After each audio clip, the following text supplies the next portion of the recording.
Starting a YouTube channel is the single biggest money-making opportunity in the world right now for anyone of any age. I was posting on YouTube for 7 years with no growth, but in the last 90 days, I gained 65,000 subscribers, started making more money, and am now truly growing my personal brand. And if I could talk to my former self who struggled hard with YouTube, these are the 7 things I would tell her. The first thing, stop using age as an excuse. The 40-year-old audience on YouTube is the same size as the 21-year-old audience. About 35% of YouTube viewers are in their 20s and 30s, and about 35% are 40 to 55. So if you've been telling yourself this platform belongs to younger people, you've been looking at old numbers. Gen X is everywhere on YouTube. When I first got serious about YouTube, I had 20 years of experience in a space everyone kind of assumed belonged to louder, trendier, younger creators. And I almost talked myself out of it for exactly that reason. But then I was at a Hormozy event and their YouTube leader, who used to work for Mr. Beast, got me on camera so I could share this cool money-making story or something. And afterward, he pulled me aside and said, "You need to be on YouTube. Promise me you'll get on YouTube." I promised him, and then it took me a year, but then I felt good about going all in. What I know now is that the people already showing up on YouTube are not more talented than you are. They are not necessarily smarter than you. They just started at some point. And while they have the advantage of already living a YouTube creator life, you can catch up quickly. I did, and look, it is completely normal that your brain might have gone to, YouTube is a young person's game, but that's just status quo bias. Your brain is wired to treat the unfamiliar as dangerous. So when you open YouTube and you see younger faces all over your feed, people who maybe don't look like you look, you'd maybe struggle to relate easily to them, then your brain files it under, not for me, in about half a second. It feels like you've made a rational conclusion, but it is actually just a survival reflex. And that reflex is costing you one of the biggest opportunities available to professionals right now. Because being an early mover in an underserved age bracket is one of the clearest advantages you can have on this platform. Being on YouTube today is like writing a book 10 years ago. It's a career moat and a business builder. So when considering starting on YouTube, stop treating your experience like a reason not to do it. 10 or 20 years in your field is the exact thing that makes what you create impossible for others to replicate. A 24-year-old cannot copy it. AI cannot copy it either. That expertise is your unfair advantage, and so are your wrinkles. Wrinkles recognize wrinkles. Next, use YouTube for leads instead of cold outreach. A month ago, Chris Do reached out to me. Now, Chris is an Emmy Award-winning designer. He's the founder of The Future. He is one of the most respected voices in the creative industry, and I had followed him for years. He did not find me through a referral. I did not pitch him. He found my channel, saw a video that had taken off, and he reached out to me. That is what inbound looks like when it actually works. And that one conversation opened more doors than years of traditional cold outreach ever could have. Now, here is the psychology behind why cold outreach is getting harder than ever. Every cold message starts from 0. The person receiving it has no context for who you are. If they open your cold DM or email, their brain is scanning for reasons to delete it before they even finish reading that first line. Now, the starting assumption is this is spam. Do you want your name or brand to be associated with spam? Hells no. And AI has made this 10 times worse because every inbox is now just flooded with cold AI slop and every message looks the same. A YouTube channel does the opposite. Your future client has already seen how you think, how you speak, what you stand for. So when they reach out, the trust is already there. And not just the trust, you appear on a Zoom call and they beam. They feel like they're talking to a celebrity. That is a far cry from being an annoying cold DM that they have to filter out. And the part most people do not think about is that every video you post keeps working after you post it. Cold email doesn't do that. A video from 2 years ago can still be bringing you clients today. Now that is compounding authority, and no amount of cold pitching compounds like that. So instead of writing another 10 cold emails this week, spend that time on coming up with good video ideas. Start with one idea, one piece of content that shows your thinking, your experience, your point of view. Heavy on the point of view, because people will always choose a face and a voice over a cold message in their inbox. Next is number 3, which is usually a reason people resist getting started on YouTube, but it's actually a huge advantage. It's having a 9-to-5 job. When I started my business, I was still in-house at Intuit. Now, this was 15 years ago when YouTube was not much of a thing yet. At that time, what worked was ebooks. Written content was what video content is today. So although there were a million reasons for me not to write an ebook, I did. I did not wait for the perfect moment or to have an audience. I wrote the book before I needed it, while I was still earning a salary in-house. That meant I could experiment freely, find my voice without the panic of needing big conversions. Now that's exactly what's going on for people who work in-house and start YouTube channels today. You don't have the pressure for every video to convert, and you can show up with authority already established before you make the leap. Today, YouTube is the perfect place to build your authority fast. If I were in-house looking to go solo, I would not write an ebook today as a first step. I would get on YouTube and I would take it seriously. And I'm not the only one. Ali Abdaal built his channel past 1 million subscribers while he was still working full-time as an NHS doctor. His medical career gave his content credibility. His content eventually gave him an entirely new career. And when he quit medicine, it was his choice. Because your early videos are supposed to be exactly what they will be: experiments, at-bats, as we call them. You can try different formats, different topics, different styles. The worst case scenario is that you stay unnoticed for a while, but it will not affect your finances.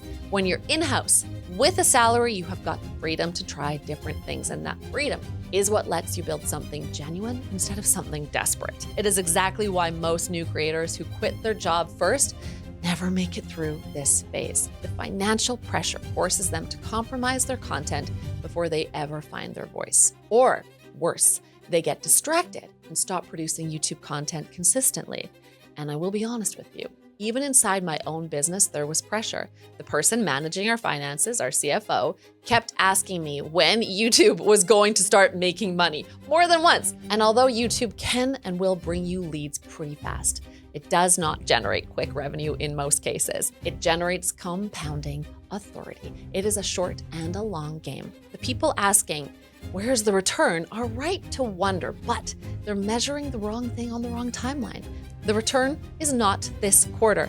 It is the $50,000 a month in inbound that shows up 18 months from now, and then keeps showing up every month after that. So do not wait until you are desperate. Desperate creators make desperate content. Start now while you have the stability to experiment, the income to invest in the right people, and the time to build something that will outlast any single employer. And if you are in-house today and thinking about making this jump soon, comment below if you would like to get my free business builder roadmap.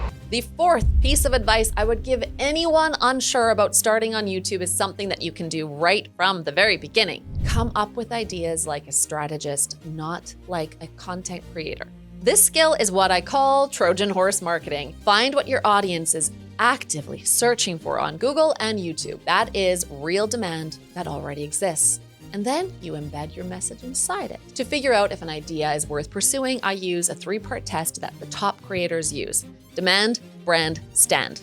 Okay, first, is there genuine demand for this topic? Are people actually searching for it?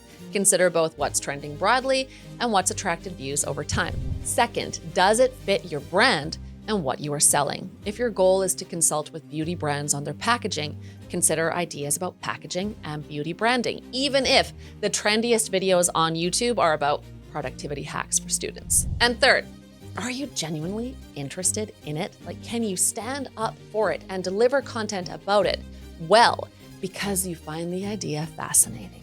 All 3 of these have to overlap.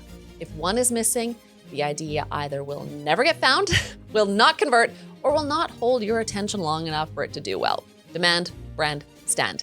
And here is why this matters more than anything else in your production process. The idea matters more than your thumbnail, more than your description, and even more than your equipment. Your brain filters for relevance in milliseconds. So if your video title does not match something people are already curious about, it gets filed under "not for me" before they even click. So a great idea with average production will beat a mediocre idea with perfect production every single time. Thumbnails and descriptions can help a great idea travel further, sure, but they will never save a weak one. So before you film anything, spend real time on research. Look at what your audience is actually typing into the search bar. Look at outlier research using tools like ViewStats and 1 of 10. Find the questions they are asking, the problems they are trying to solve, the language they are using to describe their situation, and then simplify it in a way that a ton of people would be curious about it. Build your video around that idea. That is how you make sure the thing you worked hard to create actually gets seen. That brings us to number 5, which is to find your YouTube superpower. They all ask themselves this one very simple but very important question. What is my thing?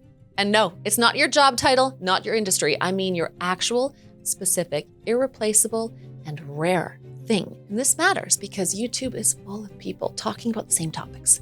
Your chance of finding a 100% original idea that nobody has ever spoken about is close to zero. What will cut through is you and your thing, which is your competitive advantage. Now, this is something I teach my mastermind students. I use what I call the superpower framework. It is 7 questions designed to help you identify the thing that only you can bring to your channel. But it also helps you figure out the book you're going to write, the personal brand you're going to build, your actual point of view shaped by your own specific lived path. Now, I have seen people go through these questions and just completely shift how they show up on camera. Because once you know what your thing is, you stop trying to sound like everyone else. You don't have to.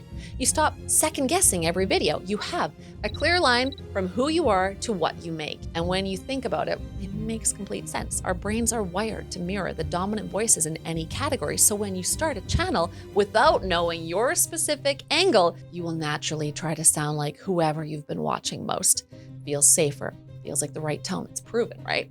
But that is also what makes your content invisible, because people are not looking for another version of someone they already follow. They are looking for something they have not seen before. That is where the superpower framework breaks that pattern. It forces you to find what only your specific path, your specific failures, your specific combination of experience can produce. So let me walk you through those 7 questions right now. Question 1, what is your rare ability? Not what are you good at in general. What is the specific thing you do that most people in your field cannot do as well or do not even see? Don't overthink this. Just start with an idea. Question 2, what is your unique mechanism? This is your how you do it. What do you call the way you do what you do rarely? Question 3, how did you acquire your rare ability? I like to think about the spider bite that transformed Peter Parker. Answer, what unusual thing happened on the path that got me here? The experience, the failures, the pivots that nobody else has had in exactly that combination. Question 4, who benefits most from your rare ability? Now be specific with this one. Who is the exact person whose life gets so much better because of what you know and do? Question 5, who are your allies and collaborators? Who else is serving your audience and how do they complement what you do? You will need this list. Question 6, the bully. Who benefits from keeping you down? This one might feel uncomfortable, but it matters. Who in your space, or not even in your space, has a reason to want you to stay quiet or stay small? Name them so you can push past them. And question 7, what is the real villain you are fighting? Not a person. It's likely to be a belief, maybe a broken system, a bad piece of conventional wisdom that you know is holding your audience back. Answer those 7 questions honestly, and you will know what you stand for. And that is when something shifts. When someone lands on your channel, they immediately feel like they have found the person they have been looking for. Now, that is the difference between a channel that grows and one that stays stuck at the same subscriber count for years. I know, because I've been there. So now that you know your superpower, number 6 is to treat YouTube like a business, not a hobby. I invested something like $20,000 in a mastermind that was not the right fit for where I was trying to go. And what I realized after the fact was this kind of huge problem. Nobody in the room actually understood how YouTube works. So I stopped buying strategy from people who were close to but not quite into the thing I was trying to build. And I started hiring people who were actually inside it. A dedicated YouTube editor, a scriptwriter, a strategist focused purely on ideas. People who love YouTube the way a craftsperson loves their craft. And that is what changed everything. I mean, look at what Sam Gaudette did with Dan Martell's channel. He took it from 10,000 to over 2.5 million followers in just a few years by treating content creation as a manufacturing process, not this wild creative exercise. You need a lot of at-bats, a lot of swings to see what works and what doesn't. It is a rapid-fire learning business. That is the mindset shift that changes the game. And it only happens when the right people are in the room asking the right questions. Now, hiring a team handles the infrastructure, but there is one thing no team member can do for you: show up on camera. That part is yours, and it matters more than most people really realize, because you are building a relationship with people who may never meet you in person. The camera reads everything: nervous energy, averted eyes, fidgeting, and all of it works against the authority your content is trying to build. So look at actors for reference, not to perform. Nobody is asking you to be someone you're not, but think about how the physical presence of a character tells you exactly who they are before they say a word. Like Don Draper in the Lucky Strike scene.